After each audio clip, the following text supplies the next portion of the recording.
नमस्कार। स्कूल विद्यार्थी इस चैनल में आप सभी का बहुत बहुत स्वागत। मेरा नाम है सोनाली जाधव। स्कूल विद्यार्थी ये चैनल खास करके स्कूल गोइंग स्टूडेंट्स और उनके पेरेंट्स के लिए बनाया गया है ताकि उनको पढ़ने में थोड़ी हेल्प हो जाए।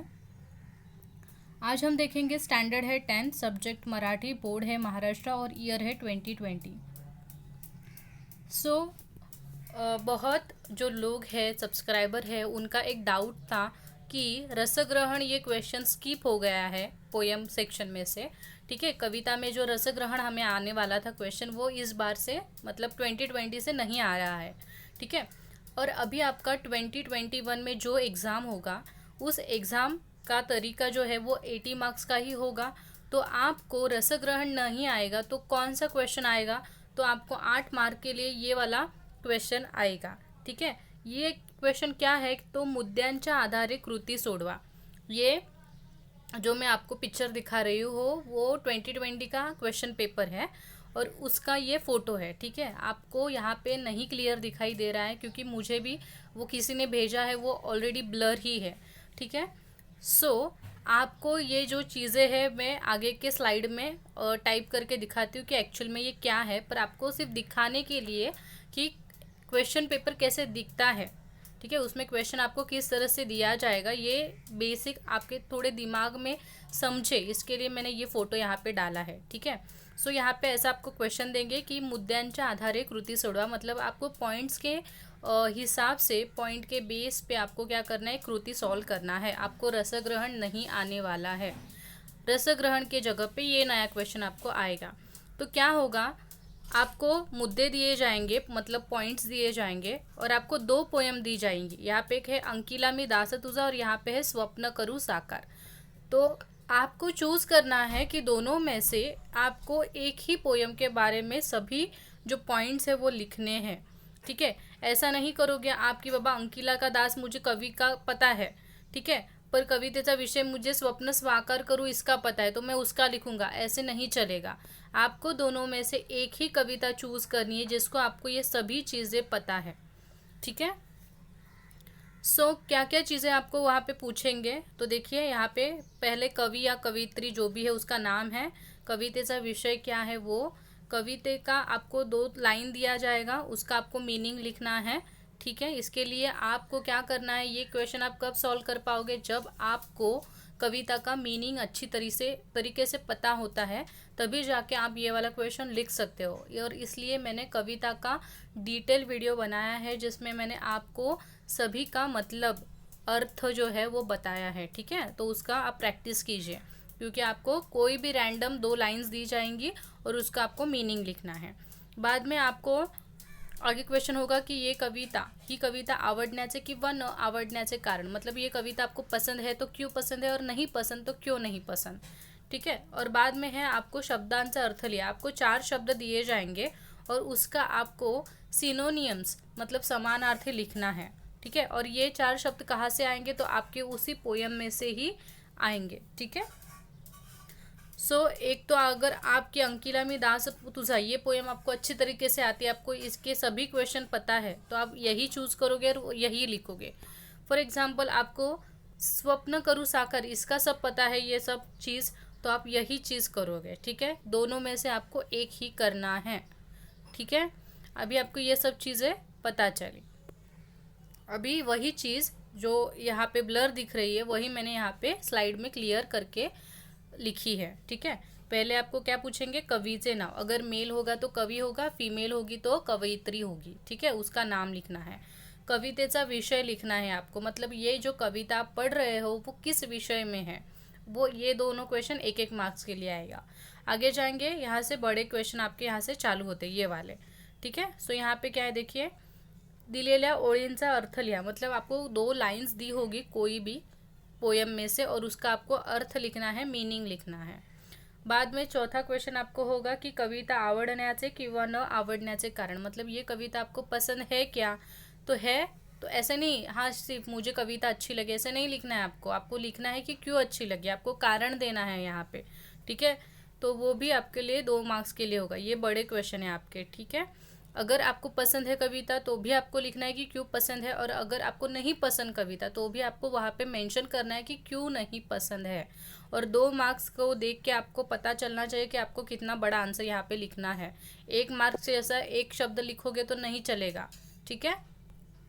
और आगे आपको शब्दांश अर्थ, मतलब 4 आपको शब्द दिए जाएंगे 2 मार्क्स के लिए, मतलब एक शब्द आधे मार्क्स के लिए आएगा और उसका आपको सिनोनियम्स लिखना है, ठीक है। तो ऐसे इस तरह से आपके ये जो 8 मार्क्स है यहाँ पे कवर हो जाते हैं, और ये आपका 8 मार्क का बड़ा जो क्वेश्चन होता है जो रसग्रहण के जगह पे आया हुआ है वो आपको ईजी तरीके से आपको ये मार्क्स मिल जाते हैं, ठीक है। समझ में आया आपको? Very good.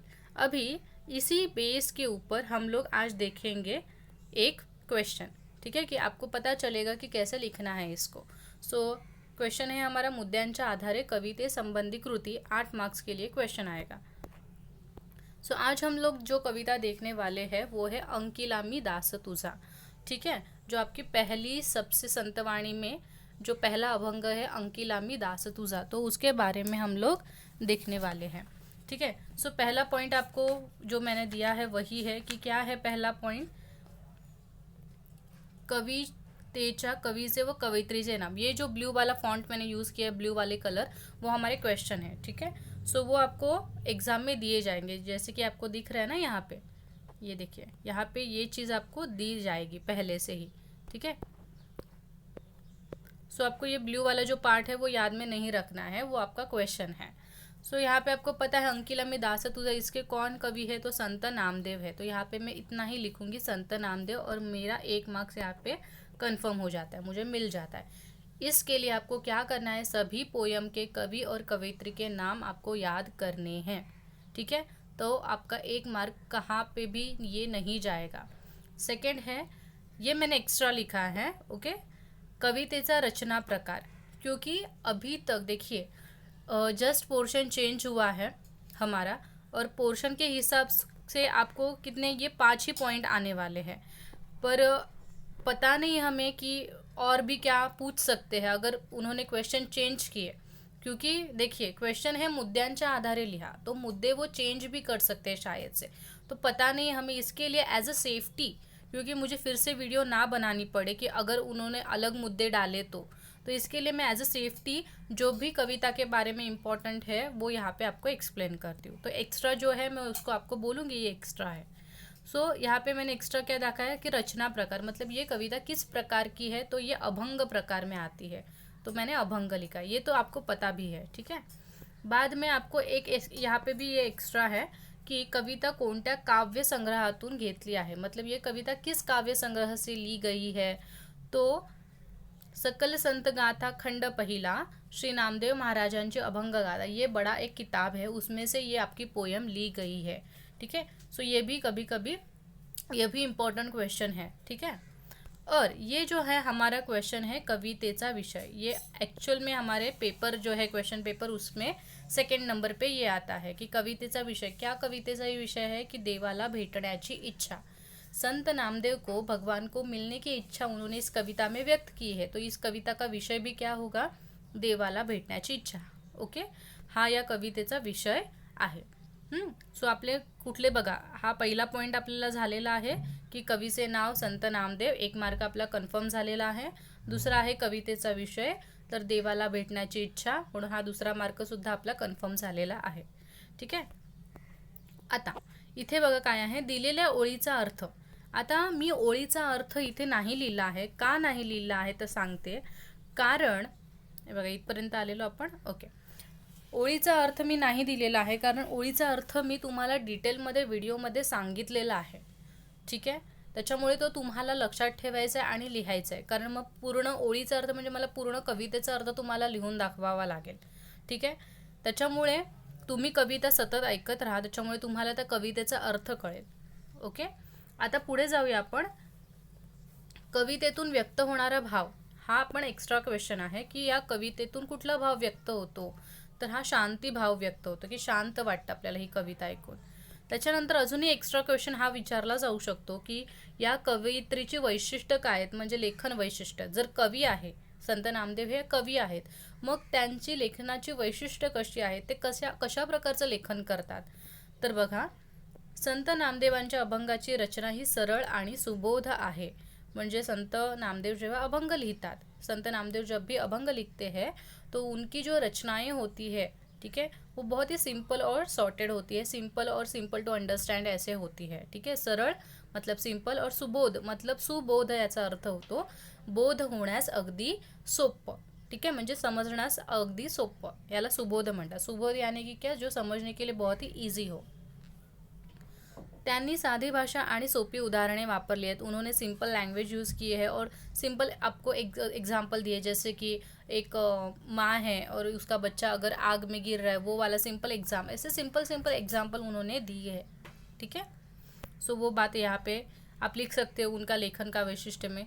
भक्ती, प्रेम, विरह अशा भावना त्यांनी अभंगात व्यक्त केल्या आहेत. म्हणजे त्यांनी त्यांच्या अभंगात काय सांगितलेलं आहे, तर त्यांनी भक्ती सांगितलेली आहे देवाची, देवावर किती ते प्रेम करतात, देहापासून म्हणजे देवापासून त्यांचा विरह कसा झाला आहे, ते त्याला मिळत का नाही आहेत, तर या सगळ्या भावना ज्या आहेत त्या तुम्हाला या अभंगात पाहायला मिळतात. ठीक है, इस अभंग में आपको क्या महसूस होता है, कौन से फीलिंग्स, कौन सी भावनाएं दिखाई देती है, तो भक्ति है भगवान के ऊपर, उसको भगवान के ऊपर प्रेम है, और वो भगवान से दूर है तो उसको कितनी यातनाएं होती है, तकलीफ़ें होती है, वो संत नामदेव ने इस अभंग में व्यक्त किया है. अभंग हे एक संत काव्य आहे. मतलब अभंग ये जो है वो एक संत का काव्य है. जो संत साधू लोग होते हैं उनकी ये कविताएं है. त्यामुळे त्याला ताल असतो. त्यामुळे त्याला ताल असतो का मतलब है इस वजह से उसको एक रिदम होता है. ठीक है, अभंग जब भी बोलते उसको एक सॉन्ग के जैसा बोला जाता है. यात छोटे छोटे चरण असतात. चरण याचा अर्थ होतो छोट्या ओळी. अभंगाच्या बघा, आता तुमचं अंकिला मी दास तुझा तुम्ही हे बघता तेव्हा छोटे छोट्या ओळी आहेत. ठीक है, इसमें क्या होता है, छोटे छोटे चरण होते हैं. चरण यानी कि क्या, इसकी जो लाइन्स होती है वो छोटी छोटी लाइन होती है, स्मॉल लाइन्स होती है. कमीत कमी शब्दात मोठा अर्थ सांगण्याची शक्ती अभंगात असते. मतलब कम से कम शब्द में ज़्यादा अर्थ बताने की जो पावर होती है, जो ताकत होती है, वो इस अभंग में होती है. ठीक है, अभंगात काही संस्कृत शब्द देखील वापरलेले असतात. अभंग में कुछ संस्कृत शब्द भी यूज किए हुए होते हैं. सो ये जो सारी है वो क्या है, लेखन वैशिष्ट्य आहेत. लेखन वैशिष्ट्य मतलब लेखन की खास चीज़ें हैं, किसकी, कविची. तो ये क्वेश्चन एक्चुअल में आपके जो क्वेश्चन पेपर है ये वाला, उसमें ये नहीं है पॉइंट. ठीक है, इसमें क्या है, ओळीचा अर्थ है, ये वाला नहीं है. पर कभी अगर उन्होंने चेंज किया फॉर्मेट, जैसे कि देखिए अभी आपको नहीं पता है कि क्या क्या चेंजेस आने वाले हैं, मुझे भी नहीं पता है कि आगे जाके पेपर पैटर्न यही रहेगा, कम होगा, पोर्शन क्या होगा, पर हमें सब जगह से पहले ही प्रिपेयर रहना है. इसके लिए मैं आपको जो जो इसके रिलेटेड आ सकता है वो इस वीडियो में दे रही हूँ. ठीक है, फिर बाद में हमें ऐसा नहीं लगना चाहिए अरे ये तो नहीं था, अगर ये थोड़ा पता होता, ये हमने देखा होता तो हमें बहुत ही यूज़फुल होता. तो ये सब जो बातें हैं हम लोग इस बार इस ईयर में रिस्क नहीं ले सकते. ठीक है, तो इसके लिए हमारे पास अभी बहुत टाइम है और कविताएं एज़ कंपेयर चैप्टर से बहुत कम होती है और हमारे 8 मार्क का क्वेश्चन है जो बहुत ही अच्छा क्वेश्चन है, बहुत ही कैच कर सकते हैं 8 मार्क्स डायरेक्टली हम लोग. इसके लिए मैं यहाँ पे आपको कोई भी रिस्क नहीं ले रही हूँ, आपको मैं सब दे रही हूँ जो आपको आएगा एग्ज़ाम में और जो आ सकता है, तो वो दोनों चीज़ें मैं यहाँ पे आपको देने की कोशिश कर रही हूँ. ठीक है, सो आप आपके जो स्कूल टीचर है, अगर आपका स्कूल ऑनलाइन चालू है तो आप उनसे थोड़ा सा कंसिडर कीजिए कि कंफर्म श्योरली यही 5 पॉइंट आने वाले हैं क्या जो इस क्वेश्चन पेपर में है. सो ये पूछिए सब जगह पे, क्योंकि हर स्कूल का कुछ अलग अलग ओपिनियन है, तो सबके ओपिनियन अलग है, तो हम लोग रिस्क नहीं ले सकते. इसके लिए हम लोग सब करेंगे, फिर जो भी आएगा तो हमें थोड़ा सा टेंशन कम होगा कि हमने तो सब पढ़ा है, तो ठीक है 5 पॉइंट ये आने वाले तो भी कोई प्रॉब्लम नहीं, और कोई थोड़ा चेंजेस भी आ गया तो भी हमें टेंशन नहीं आएगा, क्योंकि हमने तो पढ़ा है, हमने तो सुना है वो चीज़. ठीक है, इसके लिए सो आगे क्या है देखिए, आगे वाला. ओके, कवितेची मध्यवर्ती कल्पना, ये भी आ सकता है कि एक्चुअल में इस कविता में क्या लिखा गया है, तो थोड़ा उस कविता के बारे में आपको डिस्क्राइब करना है. संत नामदेवांना विठ्ठलाच्या दर्शनाची ओढ लागली आहे. संत नामदेव को विठ्ठल को देखने की बहुत ही आस लगी है. ह्या अभंगातून ते परमेश्वराला भेटण्याची त्यांची इच्छा व्यक्त करतात. मतलब इस अभंग से वो परमेश्वर को मिलने की उनकी जो इच्छा है वो प्रकट करते हैं. त्यांच्या भावना सांगण्यासाठी ते अनेक उदाहरणे देतात. मतलब उनकी फीलिंग्स बताने के लिए भगवान को वो डिफरेंट डिफरेंट एग्जाम्पल देते हैं. जसे की आगीत बाळ सापडू नये म्हणून त्याची आई त्याच्याकडे धावते. जैसे कि एक माँ का बच्चा आग में गिर नहीं पाए इसके लिए उसकी माँ उसको दौड़ के जाती है और बचाती है. पिल्लू घरट्यातून पडू नये म्हणून पक्षिणी त्याच्याकडे झेप घेते.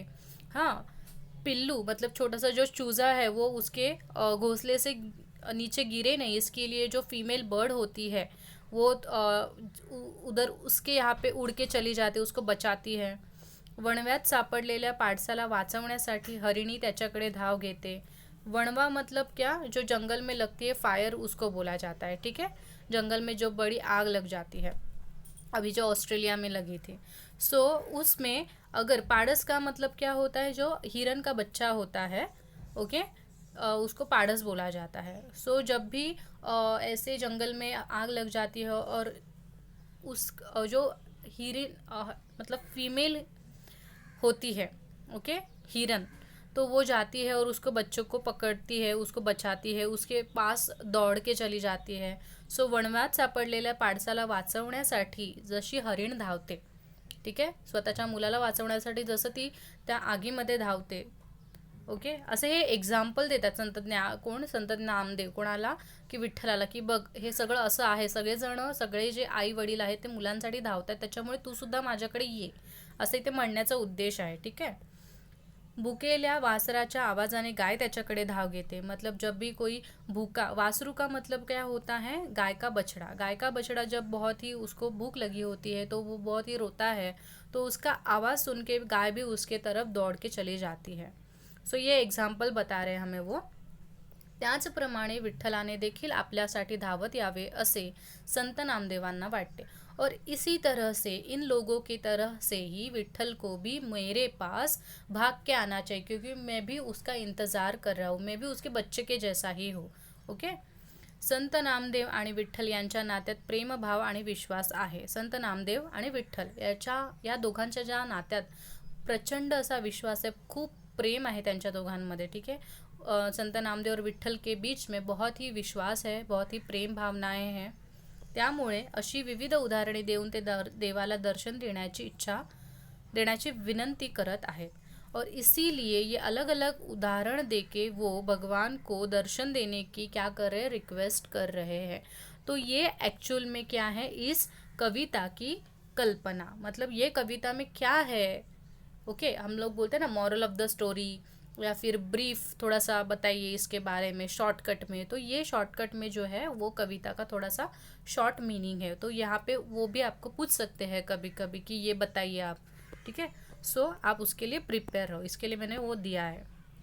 अभी आपके जो क्वेश्चन पेपर का अगला पॉइंट है वो है ही कविता आवडण्याची किंवा न आवडण्याची कारणे लिहा. मतलब ये कविता अगर आपको पसंद है तो क्यों पसंद है, और नहीं पसंद तो क्यों नहीं पसंद है. ज़्यादा करके ये कविता हमें पसंद है ऐसा ही लिखिए. ओके. यहाँ पे कुछ बच्चे बोलेंगे कि नहीं नहीं, पर हमें तो कविताएं पसंद ही नहीं है, वो तो हमें कि हम ऐसा क्यों लिखे, ये तो हमारा पर्सनल क्वेश्चन है, तो हमें नहीं पसंद तो हम लोग नहीं लिखेंगे. पर देखिए यहाँ पे एक चीज़ होती है. ठीक है, कोई भी चीज़ जब आप प्रेजेंट करते हो, सामने वाला उसको चेक करता है, अगर आपका पॉजिटिव एटीट्यूड उसको नहीं दिखेगा. देखिए आपके पोर्शन में वो कविता है, उसका मतलब उसका इम्पोर्टेंस है आपके लाइफ में. ठीक है, इसीलिए वो आपके टेक्स्ट बुक में दी गई है. ठीक है, और अगर आप लिखते हो कि नहीं ये कविता मुझे बिल्कुल पसंद नहीं है, मुझे कुछ समझ में ही नहीं आया, मतलब इधर होता है कि आप सीरियस नहीं हो उस बारे में. ठीक है, आप जो आपका विचार जो आप वहाँ पे प्रकट कर रहे हो उसमें कोई डिटेल नहीं है, आपने उसको पढ़ा ही नहीं है, आपने उसको समझा ही नहीं है, और आप इसके लिए उसको नापसंद कर रहे हो. ये चीज़ अगर आप वहाँ पे लिखोगे तो आपका इम्प्रेशन थोड़ा बैड हो जाता है. ठीक है, और ये बोर्ड का एग्ज़ाम है, आप पूरे इतना पूरा आप फुल ईयर ट्राई करते हो, अच्छे से पढ़ाई करते हो, तो यहाँ पे भी पॉजिटिव रखिए आपका आंसर. ठीक है, इसके लिए मेरे जो सभी आंसर है वो पॉजिटिव ही होंगे. ठीक है, और इसके अलावा भी आपको कुछ निगेटिव लिखना है कि नहीं पसंद ऐसा लिखना है तो वो आपके ऊपर है, आप लिख सकते हो. यहाँ पे मेरा मेरा आंसर जो मैं बताती हूँ आपको, अंकिला मी दास तुझा हा अभंग मला खूप आवडला। मैंने पहले ही लाइन में वो चीज़ लिखी है कि ये जो अभंग है वो मुझे अच्छा लगा है। ठीक है, ये आपको भी लिखना है। इसके लिए आपको पता चला होगा कि पोयम का नाम आपको ध्यान में रखना है। तो आपको क्या काम करना है, पोयम का नाम और पोयम के लेखक, सॉरी कवि और कवयित्री, इन दोनों का आपको प्रैक्टिस करना है। बाद में आपको मैं यहाँ पे एक लॉटरी बताती हूँ कि आपका जैकपॉट कहाँ पे लगता है। ये देखिए, ये क्वेश्चन तो आपको इस 2020 के पेपर पैटर्न के हिसाब से तो आने ही वाला है, कंफर्म है, श्योर है। ठीक है, सो इसका जो आंसर है ना, ये आपको क्यों पसंद है, ये वाला आंसर हमने ऊपर ही जस्ट किया है। कहाँ पे किया है मैं बताती हूँ, यहाँ पे, कि लेखन वैशिष्ट्य। तो ये जो लेखन वैशिष्ट्य है ना, की इस मतलब ये कविता क्यों आपको अच्छी लगी, तो संत नामदेवांच्या अभंगाची रचना सरळ आणि सुबोध आहे। मतलब संत नामदेव की जो भी अभंग है वो बहुत ही सिंपल, बहुत ही इजी वे में लिखते हैं। तो यही सेम टू सेम आप यहाँ पे यूज़ कर सकते हो। कहाँ पे, यहाँ पे, कि अगर आपको आपको बोलना है हाँ ठीक है ये अभंग मुझे अच्छा लगा, तो क्यों अच्छा लगा ये लिखना है ना आपको, तो आप वही यहाँ पे लिखिए जैसे कि मैंने भी लिखा है। तो आपका क्या हो जाएगा, दोनों का आंसर एक ही हो जाएगा। तो आपको यहाँ पे एक करोगे तो दोनों जगह पे आप उसको यूज़ कर सकते हो। ठीक है, सो देखिए वही चीज़ मैंने लिखी है। संत नामदेवांच्या अभंगाची रचना सरळ व सुबोध आहे। मतलब बहुत ही ईजी होता है उनका अभंग। त्यांनी साधी भाषा आणि सोपी उदाहरणे वापरली आहेत। सेम टू सेम ऊपर का लाइन है, उन्होंने बहुत ही सिंपल लैंग्वेज और सिंपल एग्जाम्पल यूज़ किए हैं। भक्ती प्रेम विरह अशा भावना त्यांनी अभंगात व्यक्त केल्या आहेत। मतलब उनके अभंग में आपको भक्ति दिखेगी, प्रेम दिखेगा भगवान के प्रति, और विरह मतलब जो दूरी आई है भगवान से तो उसकी जो तकलीफ़ें होती है, ये सभी आपको चीज़ें दिखाई देंगी। और इस वजह से आपको ये अभंग अच्छा लग रहा है, क्योंकि वो वही आप बता रहे हो ना कि क्यों अच्छा लग रहा है। बाद में और उस ये आपका 2 मार्क्स का क्वेश्चन है, तो आप शॉर्टकट में उसको नहीं निपटा सकते, आपको फिर शॉर्टकट में मार्क्स मिलेंगे। तो आपको थोड़ा वो बड़ा लिखना है, इसके लिए आपको इतना तो लिखना ही है उसमें। अभंग हे एक संत काव्य आहे, मतलब एक संत का काव्य है, त्यामुळे त्याला ताल असतो, जैसे कि ऊपर वैसा ही सेम टू सेम है। इसके लिए उसको रिदम रहता है और त्यामुळे ते गाता देखील येतात। ये मैंने एक्स्ट्रा लाइन यहाँ पे ऐड की है कि इसके लिए उसके हम लोग गा भी सकते हैं, या छोटे छोटे चरण असतात, इसमें छोटी छोटी लाइन्स होती है।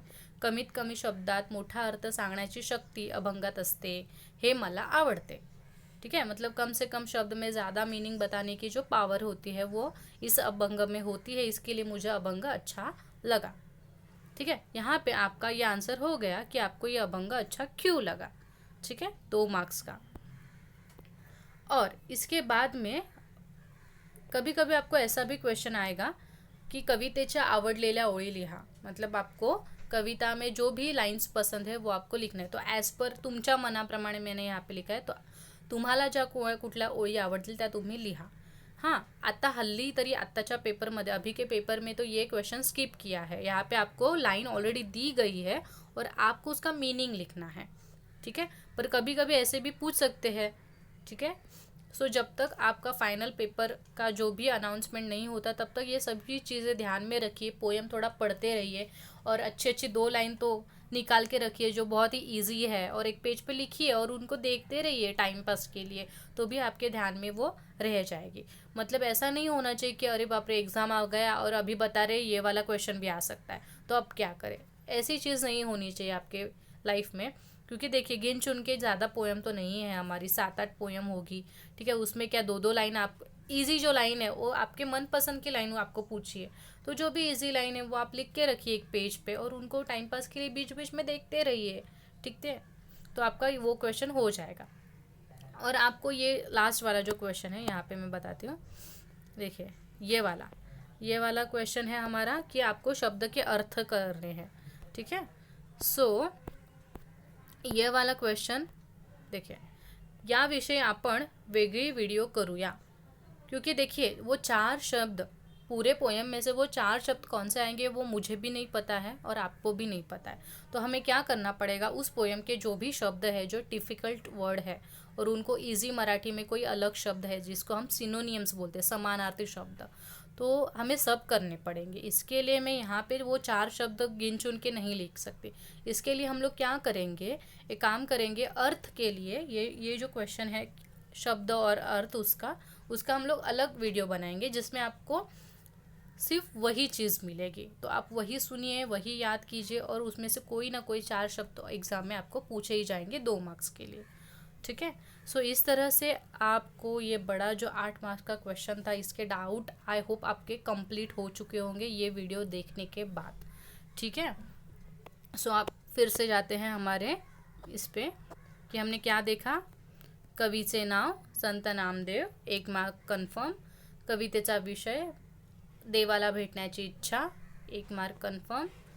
ओळीचा अर्थ मतलब आपको कोई लाइंस दी होगी, आपको उसको लिखना है, उसका अर्थ लिखना है। यहाँ पे आपके 2 मार्क्स है। इसके लिए आपको पोयम का अर्थ है वो वीडियो आपको बार बार सुननी है। ठीक है। कविता आवडण्याचे न आवडण्याचे कारण मतलब आपको कविता पसंद है तो हाँ पसंद है तो क्या है वो मैंने आपको वहाँ पे 2 मार्क्स का आंसर बताया है नीचे। और बाद में शब्दाचा अर्थ में 4 शब्द आएंगे, उसका हम लोग अलग वीडियो बनाएंगे।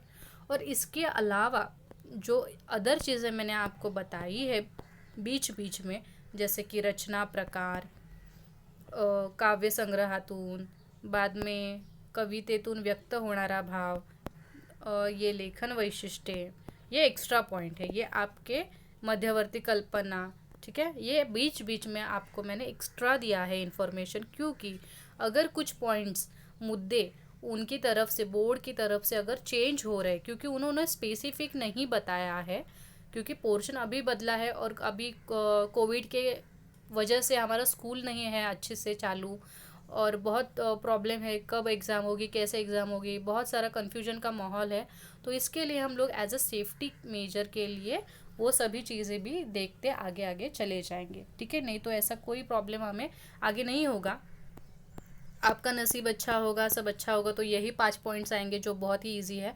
पर उसमें आपको सबसे इम्पोर्टेंट चीज़ है कि जो पोयम का अर्थ है वो वाली चीज़ आपको अच्छे से करनी है। इसके लिए आपको जो मीनिंग मैंने बनाया है वीडियोस पोयम का वो अच्छे से आपको करना है, याद करना है। आप सुनो टाइम पास के लिए, जिससे क्या होगा आपको उसका मीनिंग ध्यान में रह जाएगा। ठीक है। सो अगर आपको वीडियो अच्छी लगी होगी तो वीडियो को लाइक कीजिए, चैनल को सब्सक्राइब कीजिए जिन्होंने नहीं किया है अब तक, वो फ्री ऑफ कॉस्ट है।